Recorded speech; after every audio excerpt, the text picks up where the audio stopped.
और उन्होंने और क्या तरीका है बीच में बोलना शुरू कर देते हैं। मैंने तो हमको बोलने दिया, अब आप फिर बीच में डिस्टर्ब करे जा रहे हैं। मुझे पता है कंफर्टेबल फैक्ट जब आएगा तो आपके पास चिल्लाने का कोई चारा नहीं रहेगा। महोदय, आप तो इतने प्रबुद्ध व्यक्ति हैं, आप विपक्ष के इस माया जाल में मत फंसिए, सब झूठ का कारोबार है। हाँ सुनिए संजय जी, तो फिर मैं भी आपको चैलेंज करता हूं, जब आपने प्रत्यक्ष रूप में भाषण नहीं सुना, इसका मतलब आप क्या दावे बोल रहे हैं? ये इनके अंदर जो दृष्टि दोष है या जो जहनियत है इनके नजारे में भरी हुई नजर में वो दिखाई पड़ रही है। अरे धक्का मुक्की इस मुद्दा नहीं है, तो कुछ भी आकर बोलना शुरू कर देना। दोस्तों नमस्कार, स्वागत है आप सभी का। आप देख रहे हैं एसके डिबेट।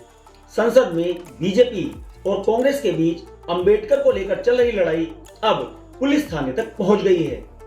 बीजेपी और कांग्रेस दोनों ने एक दूसरे के खिलाफ शिकायत दर्ज कराई है। दरअसल अंबेडकर को लेकर दोनों ही पक्ष एनडीए और इंडिया संसद में कल प्रदर्शन कर रहे थे। उसी प्रदर्शन के दौरान दोनों तरफ के सांसद आपस में भिड़ गए और धक्का मुक्की होने लगी।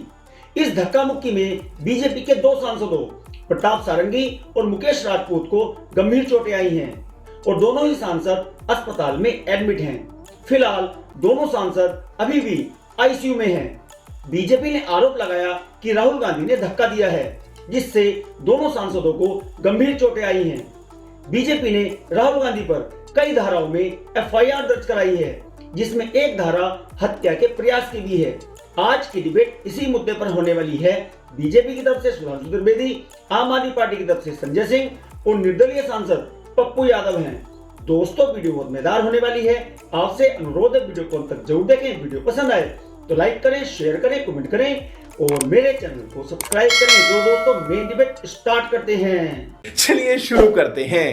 आज क्या हुआ कि आज संसद और देश का संविधान सर झुका के, नजरें झुका के खड़ा है। मैडम, आप जितना साफ सुथरी बात कर रही हैं, हम तीन बात कहना चाहेंगे। हमने कहा कि जीवन में सत्ताधारी पार्टी, अभी सुधांशु जी बोल रहे थे, मैं लोकसभा की बात कर रहा हूं और ये मुरारजी भाई की बात बता रहे। मैंने कहा सत्ताधारी पार्टी इस तरह लाठी डंडा लेकर के कभी भी किसी विपक्ष का अपमान नहीं किया था। अटल जी को सिर्फ झूठ कहा गया, झूठ, पूरा सदन निंदा किया था। अटल जी को किसी ने झूठ बोल दिया था तो हम गए, राहुल गांधी जी को बुलाए, हमने कहा सर, सदन में वो थे 4 आदमी, सर अनर्थ हो जाएगा, चलिए आप वीडियो देख लीजिए, पूरा वीडियो। मुद्दा है सदन में हम थे और हम भी राहुल जी के साथ और प्रियंका गांधी जी महिला सांसद के पीछे खड़े थे। राहुल जी जब आए, प्रियंका गांधी महिला सांसद जी जब आगे बढ़ी तो बीजेपी के सांसद लोग आगे आकर के नारा, गुंडा गर्दी, माफी मांगो, लाठी हाथ में लिए हुए, मोटा मोटा लाठी सबके हाथ में, सभी गेट पर वो खड़े, एक भी गेट का रास्ता नहीं। राहुल गांधी जी अपने 4-5 सांसद के साथ वो छोटे रास्ते से वो सदन चले गए। हम राहुल प्रियंका गांधी जी के बगल में खड़े हो गए। तब तक में मैं देखा कि 4 सांसद बीजेपी के, वीडियो है आप देख लीजिएगा, पप्पू यादव से कैसे बोल रहे हैं। 4 सांसद आए और सीपीएम के सांसद को धक्का मार के गिरा और दौड़े खड़गे जी की तरफ। जैसे ही खड़गे जी की तरफ दौड़े, खड़गे जी को लगा ये क्या हो गया। वो बेचारे बचने के लिए या जिस रूप में कहिए वो डर गिर गए। तब तक में प्रियंका गांधी जी कहती है कि पप्पू जी छोड़िए, इनको करने दीजिए, मैं बैठती हूँ। हम आगे आ गए, आप देख लीजिए हम कैसे लड़ रहे हैं उन लोगों से, आप वीडियो देख लीजिए। और आगे आकर के मैंने उनको कहा कि भैया महिला सांसद को तो बकस दो, जाने दो और रास्ता दे दो जाने के लिए, आप लोगों को जो करना हो करो। जवाब दीजिए। सबने देखा, हमारे सांसद मकर गृह द्वार पे खड़े थे, बिल्कुल इनका धरना स्थल कोई और था। अरे भाई, जब धरना खत्म करके आप अंदर आए तो कल जैसे आपका धरना हो रहा था, हम लोग किनारे से गए, अंदर क्यों नहीं गए? सीधे आकर विपक्ष के लोग अंदर घुस गए, भिड़ गए, इससे साफ समझ में आता है। और बाकी तो फोटो छोड़ दीजिए, सबने देखा किसके सांसद जलवाए जलाल से गए और किसके एम्बुलेंस में गए। इसमें कोई किंतु परंतु की गुंजाइश नहीं। तो साफ दिखाई पड़ता है किसका मकसद बवाल करना था, किसका मकसद तथ्यात्मक प्रदर्शन करना था। देश की जनता कुछ नहीं जानती, कुछ वीडियोस हैं, लेकिन क्या पूरा सच है? सुधांशु जी, आज दूध का दूध और पानी का पानी होना चाहिए। सुधांशु जी देखिए, मैं वीडियो पे ये कहना चाहूंगा, मैं वीडियो पे कहना चाहूंगा कि सदन के बाहर वीडियो बनाने की महारत तो राहुल गांधी जी को हासिल है। बात तो सही है। कल्याण बनर्जी की मिमिक्री पर भी वीडियो बनाते हुए दिखे, वो उस समय धरने प्रदर्शन की वीडियो बनाते दिखे, जिस समय प्रियंका गांधी जी आ रही थी तो वीडियो बनाते दिखे। तो मैं पूछना चाहता हूं कि अगर खड़गे जी गिरे, जो पप्पू यादव जी कह रहे हैं, उसका वीडियो कहां है भाई? जहां तक बात है हम लोगों की, तो जो संसद के वीडियो सीसीटीवी के होंगे, वो पूरी जांच जब होगी, जांच के बाद निष्कर्ष और वो सामने आएगा। और आप देखिए बाबा साहब का कैसा अपमान कर रहे हैं पप्पू जी यहां बैठकर। आप कह रहे लाठी डंडे लेके खड़े थे, लाठी डंडे तो कोई नहीं दिख रहा है वहां पर, तो बाबा साहब के प्लेकार्ड्स लेके खड़े हैं। और राहुल गांधी भी यही बोले, मतलब प्लेकार्ड में बाबा साहब की फोटो नजर नहीं आ रही है, लाठी डंडा नजर आ रहा है। ये इनके अंदर जो दृष्टि दोष है या जो जहनियत है इनके नजारे में भरी हुई नजर में वो दिखाई पड़ रही है।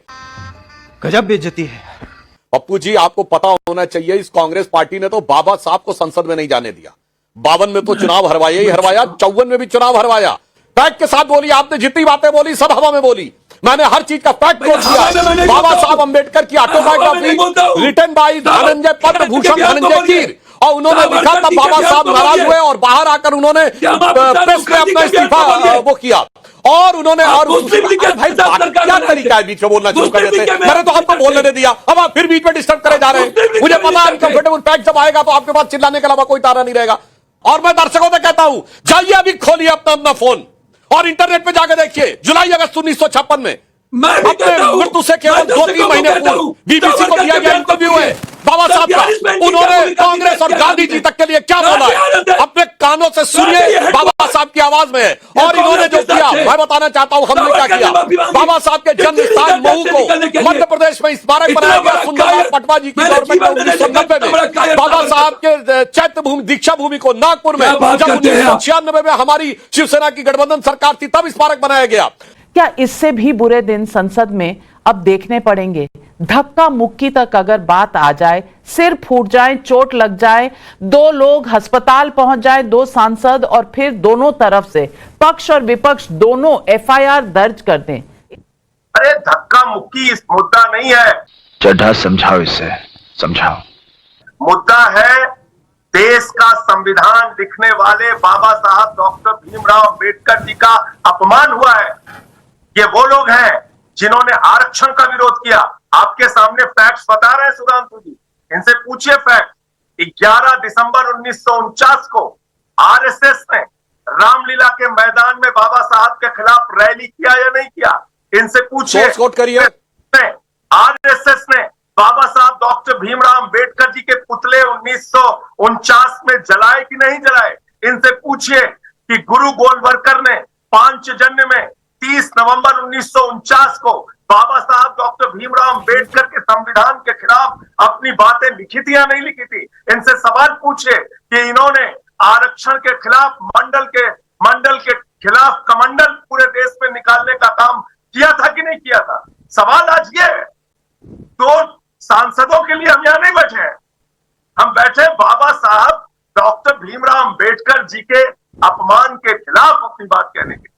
इससे बुरा दिन वाकई इस देश की संसद को नहीं देखना पड़ेगा कि जब भारत के गृह मंत्री बाबा साहब डॉक्टर भीमराव अंबेडकर, जिन्होंने भारत का संविधान लिखा, जिनकी पूजा होती है घर घर में, देश के वंचित, दलित, शोषित आदिवासियों के घर में करोड़ों लोग उनको अपना भगवान मानते हैं, आज ऐसे अंबेडकर का अपमान देश की संसद में हुआ।